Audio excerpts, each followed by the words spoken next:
मुसलमानों की हज यात्रा को एक होमगार्ड की तक सिक्योरिटी की आवश्यकता नहीं, लेकिन हिंदुओं के अमरनाथ यात्रा के लिए चप्पे चप्पे पर संगीनों का सहारा क्यों लेना पड़ रहा है?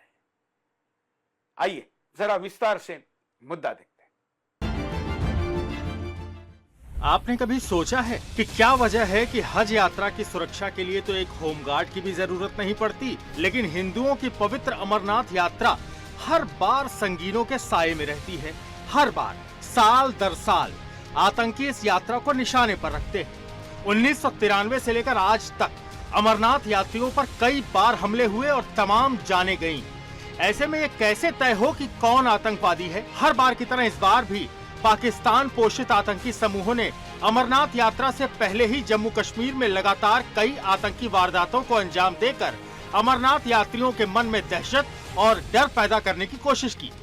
क्या ये हमले फिर से जम्मू कश्मीर को भारत से काटने का षड्यंत्र है? जाहिर है इसके लिए पहले से कहीं ज्यादा मुस्तैदी और सतर्कता बरती जा रही है। कड़ी सुरक्षा के बीच अमरनाथ यात्रा शुरू हो गई। 3488 यात्रियों का पहला जत्था बेस कैंप से रवाना हो चुका है। अमरनाथ यात्रा पर जाने वाले श्रद्धालु पहलगाम और बालटाल के रास्ते गुफा की ओर आगे बढ़ रहे हैं। सुरक्षा के कड़े इंतजाम किए गए हैं।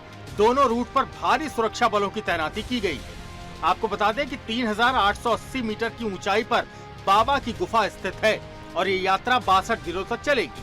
अमरनाथ के लिए गृह मंत्रालय ने सीआरपीएफ के 40,000 अतिरिक्त सुरक्षा कर्मियों को तैनात किया है। यात्रा को लेकर स्थानीय पुलिस बल के अलावा 60,000 सुरक्षा कर्मी तैनात हैं। इन्हें सिर्फ यात्रा की सुरक्षा के लिए लगाया गया है। मौसम को देखते हुए प्रशासन ने डिजास्टर मैनेजमेंट की टीमों को भी तैनात किया है।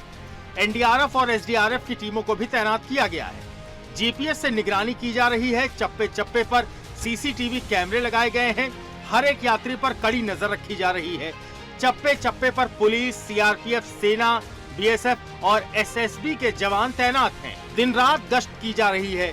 खुफिया एजेंसियों के मुताबिक जम्मू कश्मीर के कठुआ आतंकी हमले के बाद एक बार फिर आतंकवादी श्री अमरनाथ यात्रा को निशाना बनाने की फिराक में हैं। खुफिया एजेंसियों के मुताबिक जम्मू पठानकोट राष्ट्रीय राजमार्ग पर किसी अनजान मोटरसाइकिल पर आईडी लगाने के संकेत हैं, जिसके चलते लखनपुर से लेकर जम्मू तक हाईवे पर हाई अलर्ट जारी किया गया है।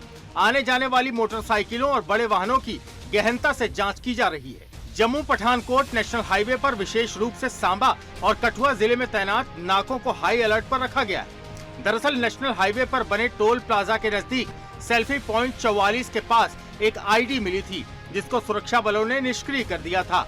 सेना पूरे इलाके में बड़े पैमाने पर सर्च ऑपरेशन चला रही है। दरअसल पिछले दिनों रियासी में एक यात्री बस पर हुए आतंकी हमले में 9 यात्रियों की मौत हो गई थी, जिसके बाद सुरक्षा एजेंसियों ने आतंकियों की बदली रणनीति की तरफ इशारा करते हुए अमरनाथ यात्रा पर भी खतरे की घंटी बजा दी थी। अमरनाथ यात्रा पर आतंकी खतरा कितना ज्यादा है, इस बात का अंदाजा इसी से लगाया जा सकता है कि इस बार गृह मंत्रालय के निर्देश के बाद अब इसकी जिम्मेदारी आईजी रैंक के अधिकारी करेंगे। Bureau report, Sudarshan news.